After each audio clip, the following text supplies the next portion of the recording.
할렐루야, 사랑하는 성도 여러분. 오늘도 하나님의 말씀으로 하루를 열어 새 힘을 얻으시고 주님의 은혜를 누리는 시간이 되시기를 축복드립니다.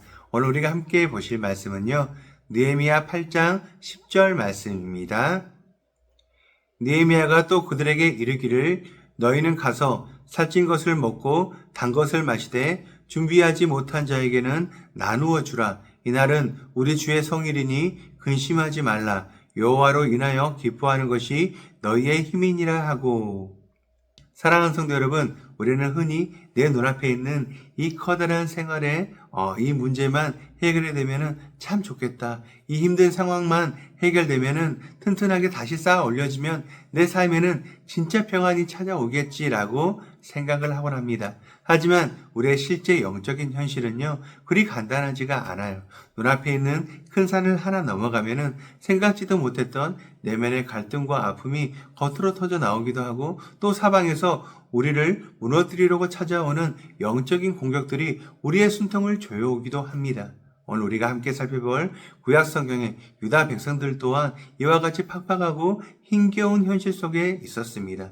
포로 생활을 마치고 고향 땅으로 돌아와서 하나님의 성벽을 쌓아 올리던 그 순간에 그들은 도저히 감당할 수 없는 안팎의 위기를 마주하게 됩니다. 하지만 바로 그 절망과 눈물의 한가운데서 백성들은 사람의 생각으로는 도저히 다 측량할 수 없는 하나님의 깊고도 넓은 은혜를 경험하게 되었죠. 먼저 느헤미야 5장에 기록된 사건들을 보시면은 유다 백성들은 하나님의 거룩한 도성인 예루살렘 성벽을 다시 쌓는 대공사를 진행하고 있었습니다.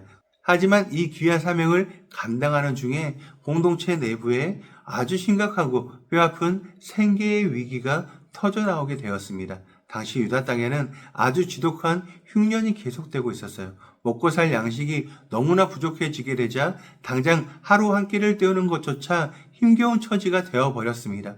엎친 데 덮친 격으로 당시 그들을 지배하던 페르시아 왕실에서는 막대한 세금을 징수해 갔습니다. 세금을 낼 돈도 없던 백성들은 살기 위해 어쩔 수 없이 자신들이 대도록 물려받은 소중한 밭과 포도원, 집까지 부유한 자들에게 저당을 잡히고 돈을 빌려야만 했습니다. 결국 가난한 자들은 생존을 위해서 눈물로 자신의 귀한 아들과 딸들을 다른 사람의 종으로 팔아 넘겨야 하는 벼랑 끝 상황에 내몰리게 되었습니다. 그런데 공동체의 지도자들과 부유한 상류층은 오히려 이 힘든 상황을 기회로 삼아서 가난한 형제들에게 엄청나게 높은 이자를 받아내며 그들을 더 깊은 빈공의 수렁으로 밀어넣고 있었습니다. 이 참혹한 내부의 아픔을 마주한 총독 느헤미야는 부유한 자들과 지도자들을 불러 모아 하나님의 말씀을 근거로 그들의 탐욕을 호되게 꾸짖었습니다. 느헤미야는 당장 형제들의 무거운 빚을 다 깎아주고 빼앗았던 것을 돌려주자라고 선포를 합니다. 그리고 자기 자신부터 먼저 총독으로서 받을 수 있었던 월급과 권리들을 12년 동안이나 단 한 번도 받지 않고 온전히 내려놓으며 백성들의 짐을 함께 짊어졌습니다. 이렇게 내부의 위기를 사랑으로 수습하자 느헤미야 6장에서는 원수들의 사악한 방해 공작이 극에 달했습니다. 예루살렘 성벽이 허물어진 틈이 없이 거의 다 완성이 되어 간다는 그 소식에 산발락과 도비아 같은 원수들은 느헤미야를 유인해 암살하려고 계획을 했습니다. 그것이 실패하자 누구나 볼 수 있는 편지를 보내 느헤미야가 왕이 되려 한다는 거짓 소문과 협박을 퍼뜨렸습니다. 심지어 스미야라는 선지자까지 돈으로 매수해서 느헤미야가 겁을 먹고 제사장만 들어갈 수 있는 성소로 도망치게 만들어 그의 명예를 무너뜨리려고 했습니다.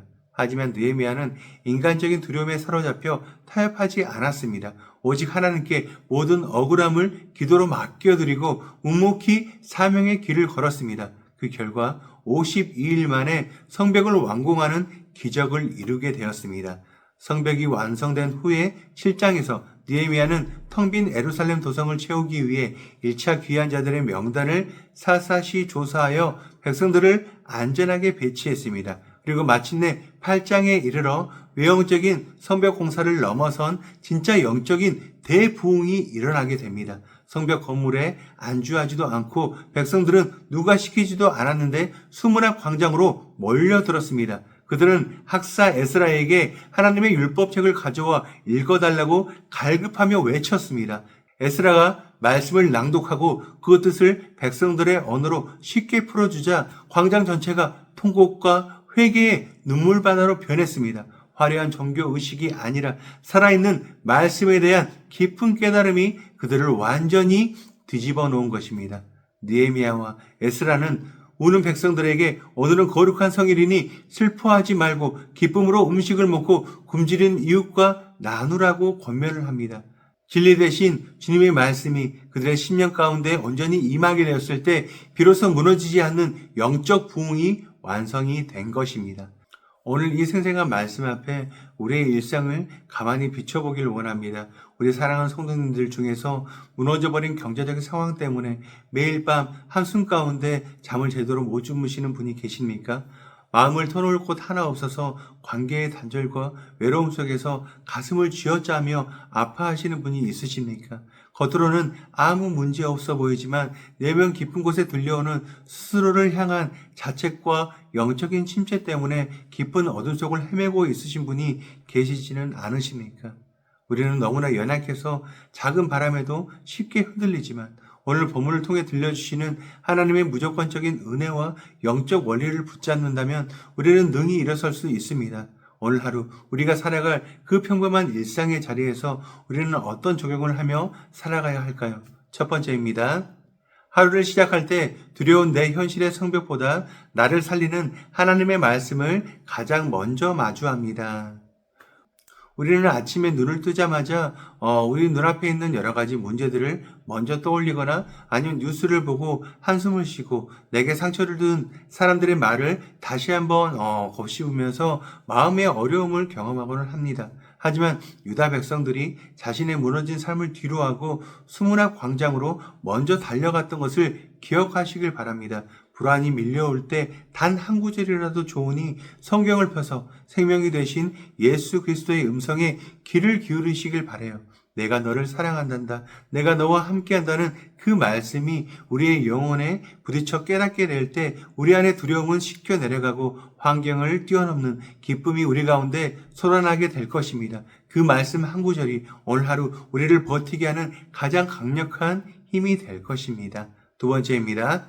예수님께 받은 그 엄청난 탕감의 은혜를 아주 작은 것부터 내 곁에 이웃에게 흘려보냅니다. 느헤미야는 흉년으로 고통받고 있는 백성들을 위해서 자신의 정당한 권리와 수입을 모두 포기하고 그들의 빚을 탕감해 주었습니다. 우리는 흔히 이웃을 사랑하라라고 하면 엄청난 돈을 기부하거나 큰 희생을 치러야 한다고 부담을 갖습니다. 하지만 삶의 적용은요, 아주 작고 구체적인 것부터 시작이 되는 것이죠.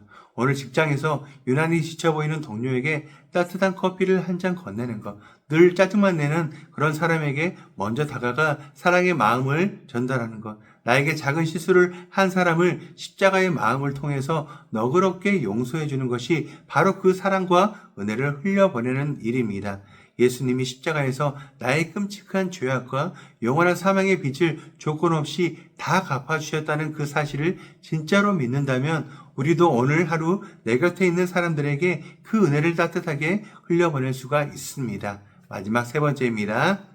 내 마음을 무너뜨리려는 사탄의 교모한 거짓말에 절대로 속지 말고 십자가의 복음으로 단호하게 끊어냅니다.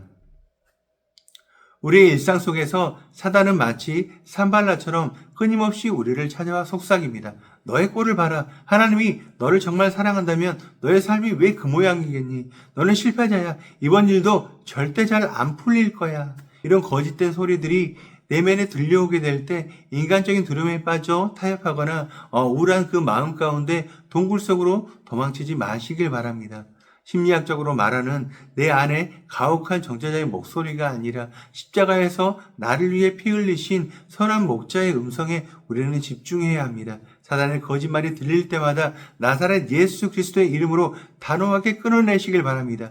나는 비록 연약하지만 내 안에 계신 예수 그리스도의 보혈로 말미암아 나는 하나님의 가장 존귀하고 사랑받는 자녀다라고 당당하게 선포하시길 바랍니다.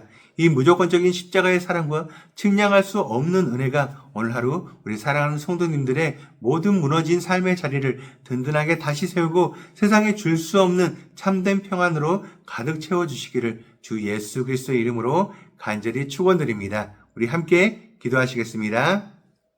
사랑과 긍휼이 끝이 없으신 하나님 아버지, 연약하고 상처 입은 저희를 생명의 말씀 앞으로 안아주시니 너무나 감사드립니다. 먹고 사는 문제의 두려움, 사람들에게 받은 상처, 그리고 내 안에 끝없는 불안으로 하루하루 무너진 성벽 곁에 주저앉아 눈물을 짓던 저희들입니다. 하지만 느헤미야 시대의 백성들이 그 척박한 현실 속에서도 십자가를 닮은 헌신과 말씀의 능력을 통해 능히 일어섰던 것처럼 오늘 저희에게도 그 크신 십자가의 은혜를 부어 주시옵소서. 주님, 저희는 저희의 힘으로 도저히 해결할 수 없는 영원한 죄와 사망의 빚을 진 자들이었습니다. 하지만 예수님께서 십자가에서 생명을 다 내어주심으로 우리의 모든 빚을 탕감해 주시고 우리를 자녀 삼아 주셨습니다. 이 벅찬 은혜를 가슴에 품고 오늘 만나는 가족과 직장 동료 모든 관계들 속에서 연약한 이웃들에게 따뜻한 위로와 용서를 베푸는 작은 축복의 통로가 되게 하여 주시옵소서. 우리 삶을 조롱하고 정죄하는 세상의 헛된 소리들에 귀를 닫게 하여 주시고 오직 수문학 광장에 울려 퍼졌던 그 말씀의 감격만이 우리의 심령에 충만하게 하여 주시옵소서. 오늘 하루도 주의 날개 아래서 참된 기쁨과 평안을 누리기를 소망하며 우리를 끝까지 사랑해 주시는 예수 그리스도의 이름으로 간절히 기도드립니다. 아멘. 오늘 우리가 함께 기도할 도구기도 제목은 울산 복음화와 분립 개척을 위하여입니다.